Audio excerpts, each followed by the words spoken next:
12:28 p.m. You think sharing yourself makes you human. You think openness builds trust. You think the more people know about you, the more they like you, the more they help you, the more they love you. That is the most dangerous lie you have ever believed. Every secret you have given away is a weapon someone else is holding. Right now. Today. In the hands of people who smiled when you told them. People who nodded. People who said, "I understand." And they do understand. They understand exactly how to use it when the moment comes. When you disappoint them. When you compete with them. When you have something they want. Once you see how information becomes ammunition, you will never speak the same way again. You cannot unsee this. And after the next several minutes, you will not want to. This is not about paranoia. This is not about distrust for its own sake. This is about power. Where it lives. How it moves. And why the people who hold it are so very, very quiet. Most people are walking archives of their own destruction. They cannot stop talking. They announce their plans before they execute them. They confess their fears to people who are waiting to exploit them. They reveal their wounds to people who file them away for later. They talk about their ambitions to people who are quietly competing with them. They talk and talk and talk, and then they wonder why the world seems to work against them. They wonder why they feel exposed. They wonder why the people closest to them somehow always know exactly what to say to make them collapse. It is not bad luck. It is not the universe conspiring against you. It is the information you gave them. Weak men believe that transparency is virtue. The average person has been trained to confuse confession with connection, to confuse oversharing with intimacy, to confuse vulnerability with strength. And that training has been very convenient, for everyone except them. Niccolo Machiavelli understood this 500 years ago in the courts of Florence, where information was currency and secrets were power, and the man who spoke least controlled the most. He watched princes fall not because they lacked armies, but because they could not hold their tongue. He watched men destroyed not by their enemy's strength, but by their own openness. He wrote it down. He tried to warn you. Most people still have not listened. History has never rewarded the man who explained himself. Power has never bowed to the man who confessed his strategy. The lion does not announce the hunt. By the end of this, you will carry your secrets like a general carries intelligence, classified, protected, never surrendered to those who have not earned the clearance. You will become impossible to predict. Impossible to manipulate. Impossible to dismantle. Because the architecture of your inner life will be yours alone. You will never see people the same way again. This changes everything. Number 1. Never reveal your next move. This is the foundational law. The one that, once broken, costs you more than you can calculate in the moment. When you announce your plans, you invite interference. The moment you say, "I'm going to start a business, I'm going to leave this job, I'm going to move to another city, I'm going to pursue this person," you have handed a loaded weapon to every person in the room. Not because they are all your enemies, but because even the people who love you have interests that may not align with yours. Even the people who mean well will unconsciously act in ways that serve their version of your future, not yours. And then there are the ones who do not mean well. They smile and say congratulations, and inside, the calculation begins. How does this affect me? How do I stay ahead? What can I do to slow this down without appearing to? Watch this. A man tells his coworker he is applying for a promotion. The coworker smiles, slaps him on the back, then subtly mentions his name alongside a past failure in a meeting 3 days later. Not overtly. Just a seed planted. Casual. Friendly even. But strategically devastating. The man gave his coworker the map. The coworker simply followed it. Your plans are sacred intelligence. They belong in the dark until they emerge as results. Results cannot be stopped. Plans can. The person who announces nothing and produces everything is untouchable. The person who announces everything and produces nothing has already been defeated. Speak through action. Be silent in intention. Let your results announce you. Comment, "My moves speak for me." Number 2. Never confess your financial reality. Money is power. And the moment people understand your financial position with precision, they understand your leverage, and yours alone. If you are struggling, they see opportunity.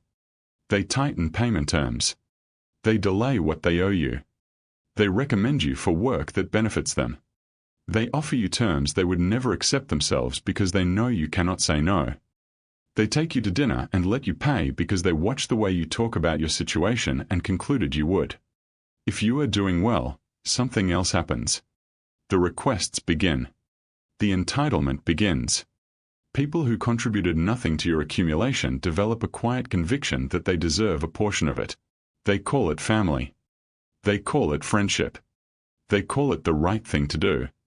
What it is leverage over information you gave them. The average person uses their financial status as a conversation piece, as a way to connect, as a way to explain their mood, their decisions, their stress. And every time they do, they are handing others a control panel. The man who says nothing about what he has or what he lacks is a closed circuit. There is nothing to exploit. There is nothing to calculate against. He remains unpredictable, and unpredictability is a form of armor. Do not perform wealth. Do not perform poverty. Do not perform struggle. Do not perform abundance. Perform nothing. Reveal nothing. Let them guess. Let them wonder. The uncertainty itself protects you. Write this down. Your financial truth is yours alone. Number 3. Never expose your emotional wounds. This is the one that destroys people who believe vulnerability is the path to connection. Here is what is real. In the right context, with the right person, authentic emotional honesty can build something meaningful. That is true. But the number of people in your life who qualify as that right person is very small. Far smaller than the number of people you have already told your story to. Your wounds, the rejection, the abandonment, the failure, the betrayal that shaped you, are the exact coordinates of your weakness. They are the spots where your armor is thin. And when you give those coordinates to someone, you have given them the ability to strike you precisely, without effort, whenever they choose. Think about every person who has ever said something that destroyed you in seconds. Something that other insults could not touch. It was targeted. It felt personal because it was personal, because you told them where to aim. You told someone you fear abandonment. And then in an argument, they threatened to leave, not because they wanted to go, but because they knew what it would do to you. You told someone your father never believed in you. And then when they wanted to diminish you, they repeated his words. You told someone about the time you failed publicly. And then they used it in a room full of people as a joke, framed as affection, delivered as surgery. This is not speculation. You have lived this. You know the moment when someone used what you gave them. Your wounds are not for public consumption. Heal them privately. Process them with professionals. Share them, if you must, with those who have demonstrated loyalty over years, not conversations. The person you met 3 months ago who feels like a soulmate does not have the security clearance your pain requires. Guard your wounds like classified documents. Let people see your scars when you choose. Show them your open wounds to no one. Burn this into your mind. Intimacy must be earned in blood, not given away in conversation. Number 4. Never disclose your true opinions of people in their world. The social world is a web. Every person you know is connected to people you have not accounted for. And the opinion you gave about someone today will be transmitted, translated, and weaponized in a context you never imagined. You tell your friend that you think your mutual colleague is incompetent. That friend tells the colleague, perhaps not maliciously, perhaps just carelessly. Now the colleague knows, and now you have an enemy who formerly had no opinion of you. The network has shifted against you and you do not even know it yet. Or you tell someone you do not trust a person in your shared circle. Now that person tells the untrusted individual, as proof of their own loyalty. Look what they said about you. They have traded your confidence for social capital. And you are now isolated in a network that was previously neutral. The average person cannot contain their opinions. They need to express them. They need to be understood. They need validation for their perceptions. So they speak. And they create enemies they never knew they were making. Diplomatic silence is not dishonesty. It is strategy.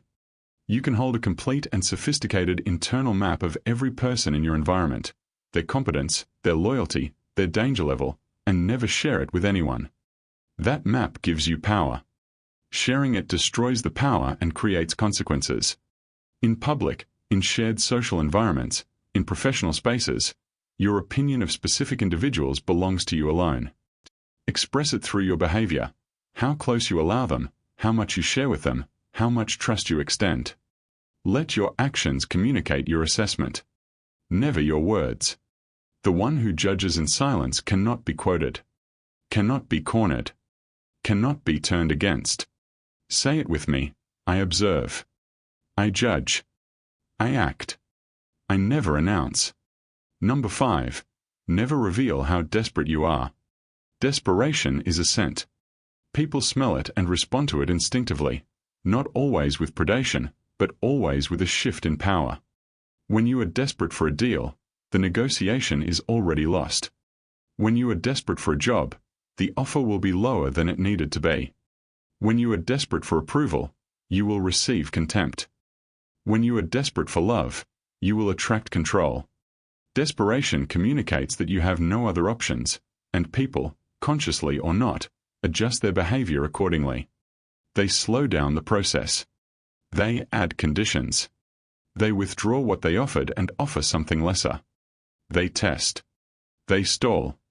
They watch you squirm and calculate exactly how far they can push you.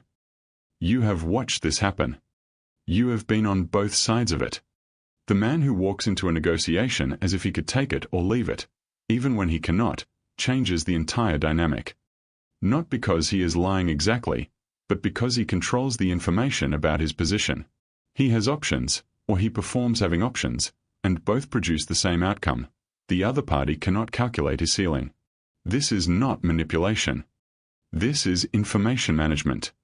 You are not obligated to reveal your desperation. You are not obligated to make the leverage of the other party easier by showing them how much you need them. Become the person who always seems to have choices. Protect that perception aggressively. When you are negotiating anything, a salary, a contract, a relationship, remove the emotional evidence of your need from your presentation. Stay measured. Stay slow. Stay controlled. The desperate man speaks too fast, agrees too quickly, asks too much, reveals his hand before the cards are counted. Slow down. Breathe. Appear indifferent to outcomes you actually need. This is one of the most advanced forms of social control available to you. If this resonates, subscribe. This channel is for those who choose to see clearly. Number 6. Never share your spiritual or ideological evolution while it is happening. The person you are becoming is vulnerable. In transition, you have not yet consolidated your new identity. You have shed an old belief but have not yet fortified the new one. And in that transitional state, when you expose your evolution to the world, you are exposing yourself to attack at the exact moment you are least able to defend. People around you have an investment in you staying who you were. Your family needs you to remain the person they understood. Your friends need you to remain predictable. Your colleagues need you to remain in your category. Because when you change, their map of you becomes wrong. And people hate being wrong about a person. It disrupts their sense of control. So they push back. They mock the new ideas. They dismiss the new path. They tell you it is a phase.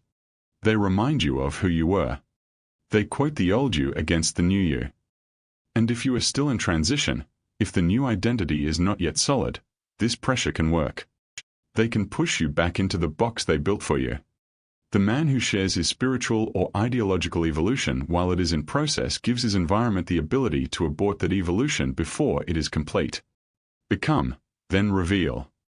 Arrive, then announce. Let the transformation complete itself in private. Consolidate the new identity until it is resistant to external pressure, until it has survived enough experience to be structural and not experimental. And then, only then, let the world see it. By that point, they cannot stop it. They can only adjust to it. You do not announce the construction of a building. You open the doors when it is built. Number 7. Never let them see how much they affected you. This is the final secret. And it may be the most important. Reaction is information. Every time someone provokes you and you react, visibly, emotionally, immediately, you have told them something critical, that they have access, that they have reach, that there is a lever in you that they can pull from the outside. And people who know about levers use them. The person who insults you and sees your face change knows they have power over you. They will use it again. They will tell others. They will return to it when they need to destabilize you, in a meeting, in an argument, in a public setting where your reaction does more damage than their words ever could. The person who disappears on you and watches you chase knows they have power over you. They will disappear again. They will calibrate how much distance produces how much panic from you. And they will use that calibration to keep you in a permanent state of anxious loyalty. The person who dismisses your work and watches you desperately seek their approval knows they have power over you. They will withhold approval indefinitely, because your need for it is the most powerful tool they have. The moment you stop reacting visibly, not because you do not feel it, but because you have chosen to retain control of what you show, you remove their access. You take the lever away. You become unreadable. You become unpredictable. You become, in the truest strategic sense, dangerous. This does not mean becoming cold.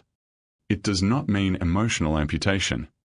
It means that your emotional life belongs to you, and what you display is a choice, a strategic choice, not a reflexive leak. Feel everything. Show what you choose. Reveal nothing they can use. Burn this into your mind. Composure is power. Reaction is surrender. Now, listen. The version of you that has been sharing your plans with people who were never your allies, that version must die. The version of you that confessed your wounds to people who filed them away, that version must die. The version of you that announced your ambitions to people who quietly worked against them, that version is over. You execute that weakness now. Not gradually. Not gently. Now. The old version of you believed that openness was safety. That sharing was connection. That if people understood you completely, they could not hurt you. That was a beautiful idea. It was also wrong. And it cost you. You know exactly what it cost you. You do not need me to name it. You are sitting with it right now. That version of you operated in a world that does not exist, a world where everyone's interests aligned with yours, where information shared was never used against you, where emotional exposure never became someone's leverage. That world is a fantasy. You are done living in it. The new version of you understands that silence is not coldness. It is architecture. The new version understands that what you withhold is what you protect. The new version understands that mystery creates power, that restraint creates influence, that the person who speaks last and says least controls the room without ever raising their voice. You are not rebuilding yourself. You are revealing yourself, the version that was always under the surface, watching, understanding, waiting to be strong enough not to need anyone's validation to simply exist and move and build without announcement. This is not a return. This is an arrival. You stop asking for permission. You stop explaining your decisions to people who have not earned the right to understand them. You stop seeking understanding from people who are waiting to use your openness against you. You stop performing yourself for audiences who are quietly building cases against you. You become the closed room. The unread document. The move that landed before anyone knew it was coming. The man who cannot be read cannot be stopped. The man who cannot be predicted cannot be controlled. The man who reveals nothing surrenders nothing. And the man who surrenders nothing cannot be defeated by the information he never gave away. 7 secrets. 7 walls between you and the people who would dismantle you if you let them. Your plans, protected. Your finances, sealed. Your wounds, classified. Your opinions, private. Your desperation, invisible. Your evolution, complete before it is announced. Your reactions, chosen, never reflexive. This is your architecture now. Comment: I am the closed room. You came here as someone who shared too much. You leave as someone who understands why silence is the most powerful sentence you will ever speak. There is no going back to what you were. There was never a reason to.